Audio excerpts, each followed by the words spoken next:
Hey guys, Pirate Mike here and welcome to my YouTube channel. So before we dive into today's topic, I just want to go over something. I am not a financial advisor. None of the information that I have on my YouTube channel is financial advice. I am simply a crypto educator and I'm here to educate you on finance and how it actually works. I'll be speaking based on my experience and speaking based on my opinion. So please do your due diligence and your proper research before making any type of investment. Okay, now that we have the disclosures taken care of, let's talk about today's topic, and that is, what is money? So let's start with the most basic definition. Money.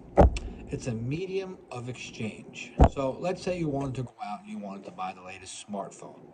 You would go to a vendor, I don't know, the Apple store, the Sam's, whatever store, you go to a vendor, they have a price point. You have to provide value to meet that price point, right? You have something you want, you need to give something in order to get it. A medium of exchange. That's the most basic definition anyone really can give you about how money works. You want something, you got to give something of value for it. But let's take a little dive deeper here. Money is actually really a store of value. So if you have a $5 bill, that $5 bill is going to maintain its value a year from now, 10 years from now, 15 years from now, not including inflation. Don't worry about that. That's another topic for another video. But know right now that the money in your wallet or your bank account is going to maintain that value over time. Now, money also serves as a ledger and as an accountability factor. With that, paper money and coins, you leave a trail, so to speak. So you're able to manage a checkbook, you're able to manage your transactions, all in a nice ledger that money is able to provide.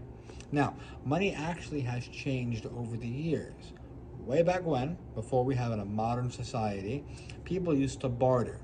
So, for example, if you were hungry and you wanted to eat, well, you'd go to your neighbor or somebody who had food that you wanted, and you would barter, you'd exchange.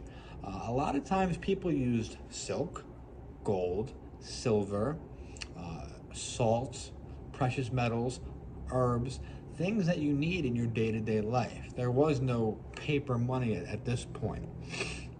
Um, Now, you need to remember, money can be anything of value, from gold, silver, to whatever's popular. You could sell pens. They could hold a unique value depending on what kind of system you're in.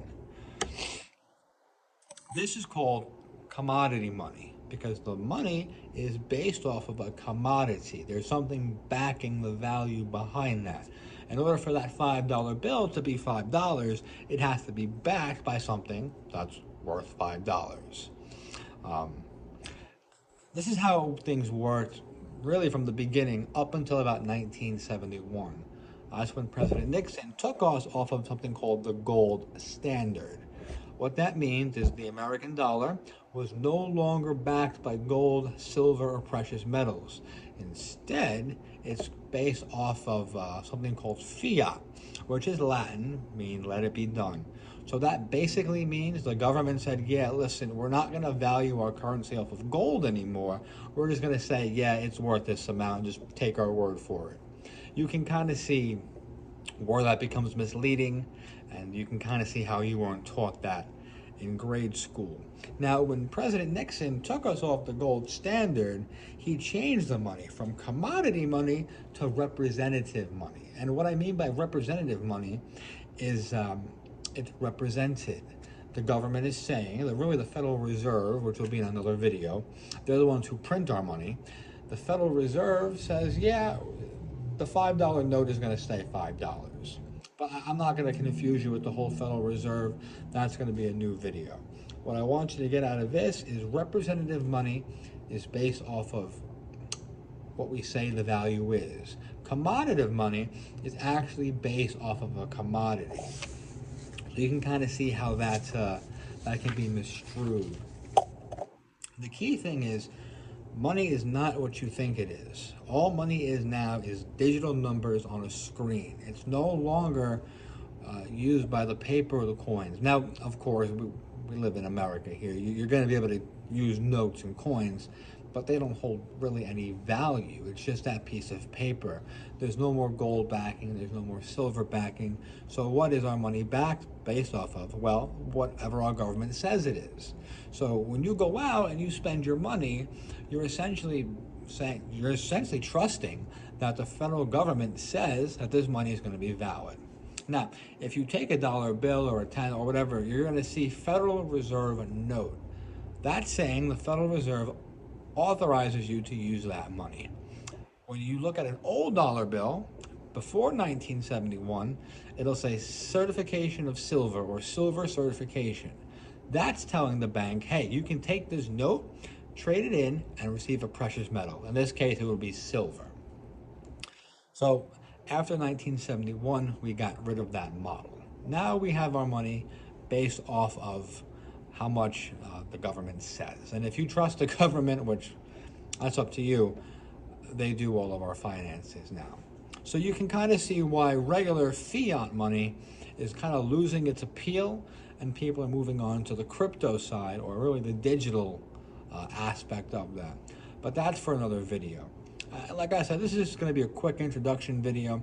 I'm going to be having playlists for what is finance, how to have the right financial education, what is crypto, etc. So I'm going to provide for you a whole system here that's going to be able to teach you properly what money is, how to use it, and ultimately how to get it, because you're not going to save your way into financial freedom, so to speak.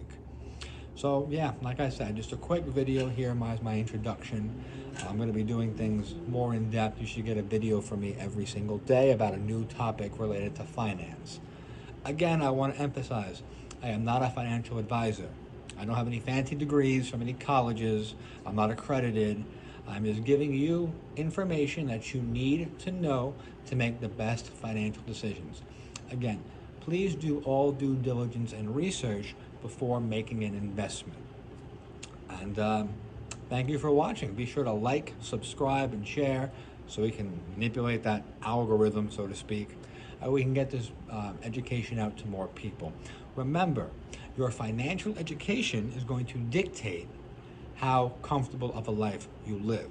You are being tricked, you are being played, and the goal here is to educate you so you can figure out how to stop being tricked and played and use the system to your advantage. So like I said, like and subscribe below. Check me out on Twitter, all my social media. Everything will be in the link below.